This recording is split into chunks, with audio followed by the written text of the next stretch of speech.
Students laughed at her old car every single day. That afternoon, Marines surrounded it before she could even reach the parking lot.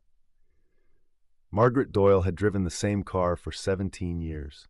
It was a 1998 sedan, originally cream-colored, now somewhere between gray and rust, with a plastic bag taped over the rear passenger window and a muffler that announced her arrival from 2 streets away.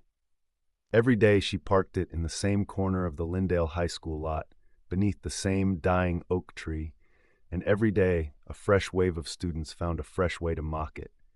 It had become something of a tradition. Someone would take a photo, someone would post it, someone would tape a sign to the windshield reading, "For sale, $50, needs work, a lot of work."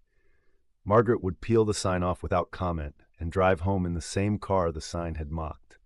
She was 49 years old, though she carried herself like someone older, not frail, but worn in the specific way that comes from years of being unseen. She taught algebra and geometry to 9th and 10th graders, had taught at Lyndale for nearly 2 decades, and had never once raised her voice in a classroom. She wore her hair pulled back, dressed plainly, wore no jewelry except a small chain tucked beneath her collar that nobody had ever seen. She answered every insult about her car with silence, and the silence over the years had been mistaken by almost everyone for weakness. Principal Gregory Hensley described her when asked with 2 words, reliable and quiet. He meant them as compliments. They were, in practice, the words people use for someone they have stopped noticing. Lyndale High School sat in a part of the city that had been economically forgotten for 3 decades. The roof of the gymnasium leaked every spring. The heating system rattled and groaned through every winter. But the building's real problem wasn't its infrastructure.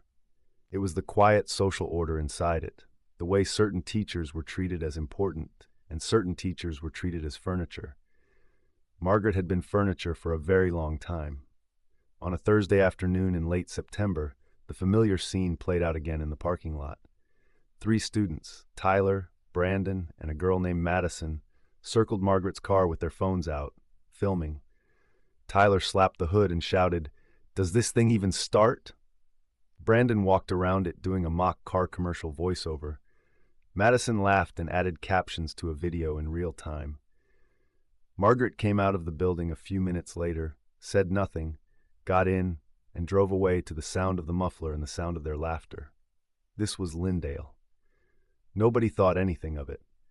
Nobody asked who she really was, or why a woman with 17 years of seniority drove a car that should have been retired a decade earlier, or why she never once seemed bothered enough to explain herself.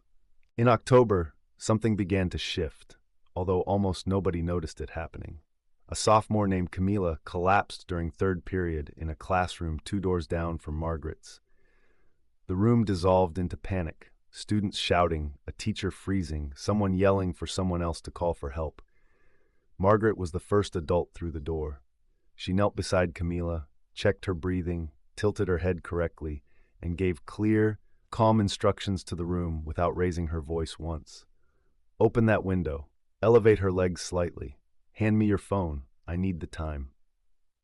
The school nurse arrived 90 seconds later to find the situation already under control. Nobody in the room thought to ask how a math teacher knew exactly what to do, with that much precision, that quickly. They thanked her, the room went back to normal, and the moment slid into the ordinary noise of a school day. But one teacher, a man named Robert Aldrich, who taught biology and had once served briefly in the Coast Guard, mentioned it quietly to a colleague in the lounge. She moved like she'd done that before, not first aid class before, real before. Nobody followed up on the comment. It evaporated, the way most things about Margaret Doyle tended to. By November, the small signs had begun accumulating, although they remained scattered and unconnected in the minds of the people around her.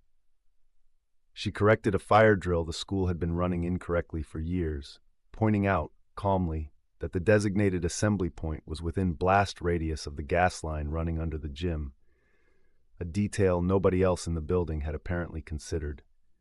She knew, with unsettling specificity, how to read a basic topographical map when a geography teacher's projector failed and she filled in for 10 minutes.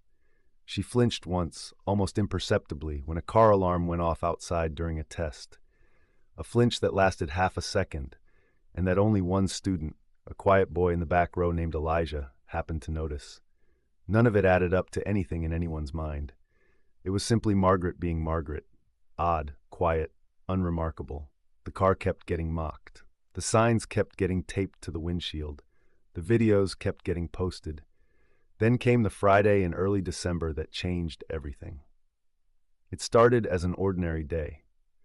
Margaret taught her morning classes, ate lunch alone in her room as she always did, graded a stack of quizzes during her free period.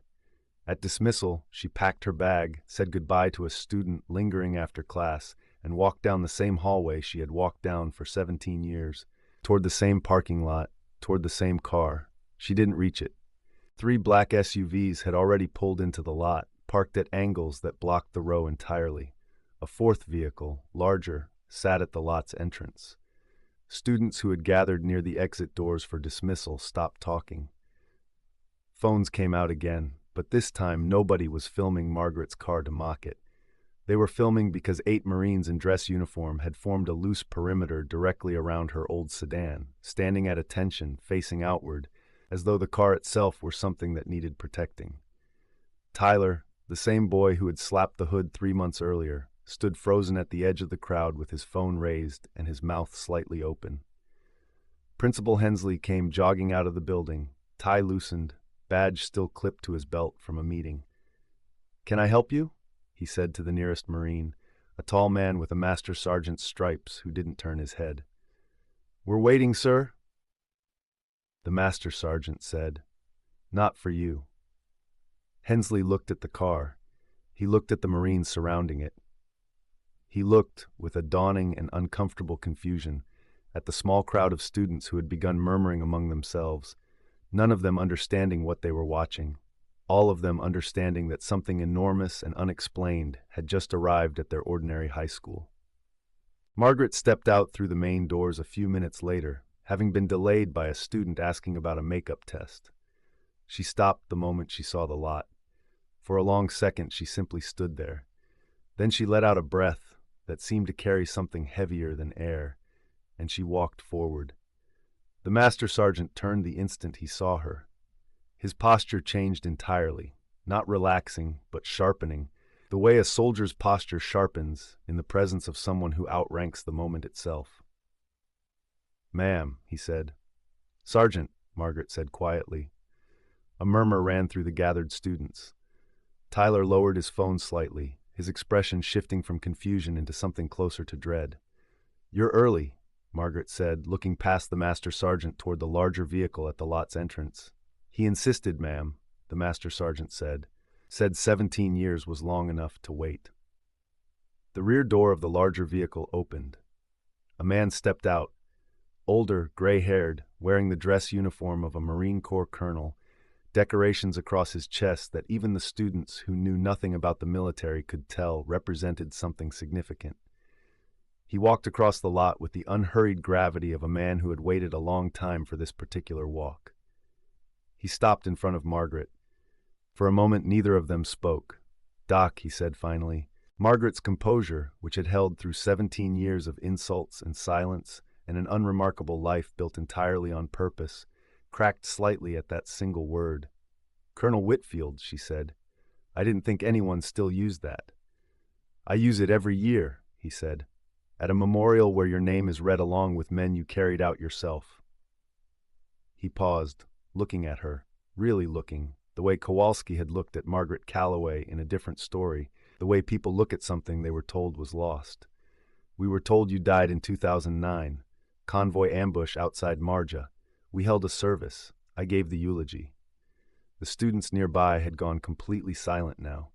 Hensley stood several feet away, arms slightly crossed, looking like a man trying to understand a language he had never studied. "I didn't die," Margaret said. "I just stopped being who I was." "Why?" She looked toward the school building, toward the windows of her own classroom on the 2nd floor, toward 17 years of chalk dust and quiet routines and a car that nobody respected. "Because the woman who did what I did couldn't keep doing it," she said. "And the only way I knew how to stop was to disappear completely, even from the people who would have looked for me." Colonel Whitfield was quiet for a moment. "You were a Navy corpsman attached to our unit," he said, loud enough now that the gathered crowd could hear, though he wasn't speaking for them.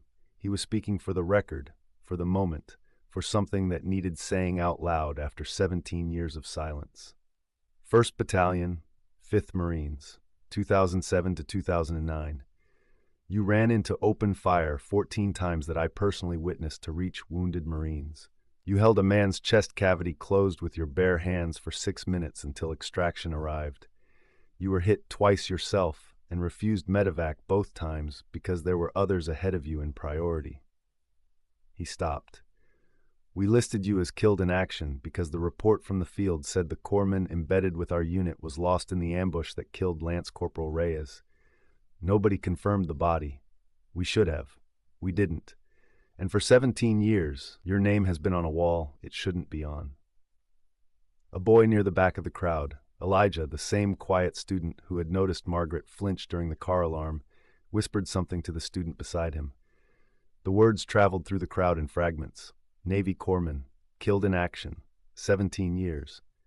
"How did you find me?" Margaret asked.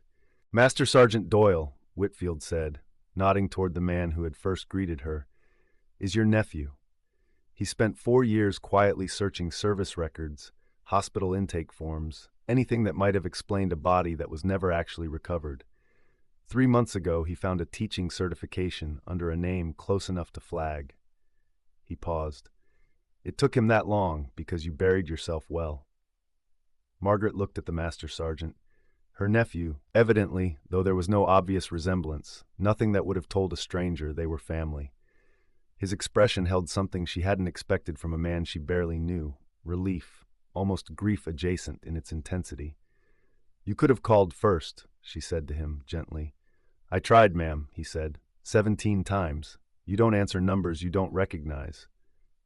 A small, unexpected sound escaped her, something between a laugh and the release of pressure that had been building for a very long time. Hensley finally found his voice. "Miss Doyle," he said carefully, "is there something you'd like to tell the school?" Margaret turned to him. For the first time in 17 years at Lyndale, she looked like a person standing fully inside her own history, rather than hiding behind it. "I was a combat medic," she said simply. "Before I was a teacher, I came home and I didn't know how to be anyone except invisible, so I made myself invisible. The car was part of that. I didn't want anything about my life to draw attention. I didn't want to be seen, because being seen meant people might ask questions I didn't have the strength to answer." She glanced at the students gathered near the doors, several of whom were now looking distinctly uncomfortable, particularly the 3 who had been filming her car for the better part of a year. "I let people believe whatever they wanted about that car because the alternative was explaining things I wasn't ready to explain." Colonel Whitfield reached into his jacket and withdrew a small case, the kind built specifically to hold a single object with dignity. He opened it. Inside, resting on cream-colored fabric, was the Navy and Marine Corps medal. Not the highest decoration the military offers, but one specifically reserved for acts of heroism that occur outside of direct combat with the enemy, life-saving actions performed under circumstances that placed the rescuer in serious personal risk. "This was approved in 2009, he said, for a woman the Navy believed was already dead. I'm here to fix that, if you'll let me." Margaret looked at the medal for a long moment. Behind her, the crowd of students had grown. Word had spread through the building fast enough that dismissal had effectively paused itself. Dozens of students and several teachers now gathered at a respectful distance, watching something none of them had words for yet. "All right," she said quietly. Whitfield pinned it himself, his hands steady despite his age, despite the years that had passed, despite whatever private weight he had carried, believing he'd eulogized a woman who was, in fact, alive and grading algebra quizzes 2 miles from his own house the entire time. He stepped back. He saluted her, formally, fully, the kind of salute reserved for officers and the kind of moment that doesn't happen twice in a person's life. The master sergeant, her nephew, saluted beside him. The 6 other Marines surrounding the car, who had stood at attention through the entire exchange without moving, saluted in unison. For a moment, the Lindale High School parking lot, with its cracked asphalt and its dying oak tree and its leaking gymnasium roof somewhere behind them, held something that didn't belong to a forgotten neighborhood at all. It held the kind of formal, decorated dignity usually reserved for places far grander than this one. Tyler, still holding his phone, lowered it entirely. He looked at the car he had mocked for months, the same cream-colored sedan, the same plastic bag window, the same rattling muffler, and something in his expression shifted permanently. Madison had stopped recording sometime in the last few minutes without seeming to notice she had. Brandon stood with his hands in his pockets, staring at the ground. Margaret noticed all of it. She didn't say anything about it, and she didn't need to. There's a board reviewing several MIA to found alive cases at the regional level, Whitfield said, once the formal portion had ended and the Marines had relaxed slightly out of attention. Yours will need to go through it eventually. Records, benefits, the things the Navy owes you that it's failed to provide for 17 years. I'd like to help you through that, if you'll allow it. I will, Margaret said. Eventually. Right now I have papers to grade. Whitfield almost smiled. 17 years, he said, and you're still thinking about lesson plans. Someone has to, she said. He nodded slowly, as though this answer told him something important about who she had become in the years he had believed her gone. Not a diminished version of the woman who had once held a dying Marine's chest closed with her bare hands, but a continuation of her, rebuilt into something quieter, something that still, in its own way, saved people. Just differently now, the Marines began returning to their vehicles. The crowd of students slowly began to disperse, though many of them lingered, watching Margaret with an attention they had never once given her in the 8 months some of them had known her. Hensley approached her cautiously, the way a person approaches someone they suddenly realize they have badly misjudged. "Miss Doyle," he said, "I owe you an apology. Several, probably." "You owe me nothing," Margaret said. "I never told anyone who I was. That was my choice, not your failure." "Still," Hensley said, "I called you reliable for 17 years like it was the most interesting thing about you." Margaret allowed herself something close to a smile. "It was true," she said. "It still is." Colonel Whitfield's vehicle pulled away first, followed by 2 of the SUVs. The master sergeant lingered a moment longer, standing beside his aunt near the car that had started all of this. "I'm sorry it took 4 years," he said. "You found me," Margaret said. "That's what matters. Will you let the family know? My mother thinks you're buried in Arlington under a stone with the wrong middle name on it." Margaret looked toward the school, toward the line of students still watching from a careful distance, toward the building that had been the entire architecture of her hidden life for nearly 2 decades. "I'll call her tonight," she said. The master sergeant nodded, saluted once more out of habit rather than formality, and walked back to the remaining vehicle.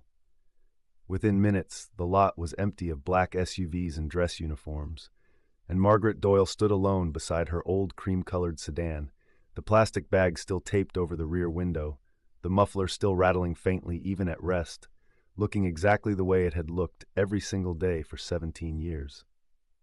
Except that nobody who had watched the last 20 minutes would ever look at that car the same way again. She got in. She started the engine.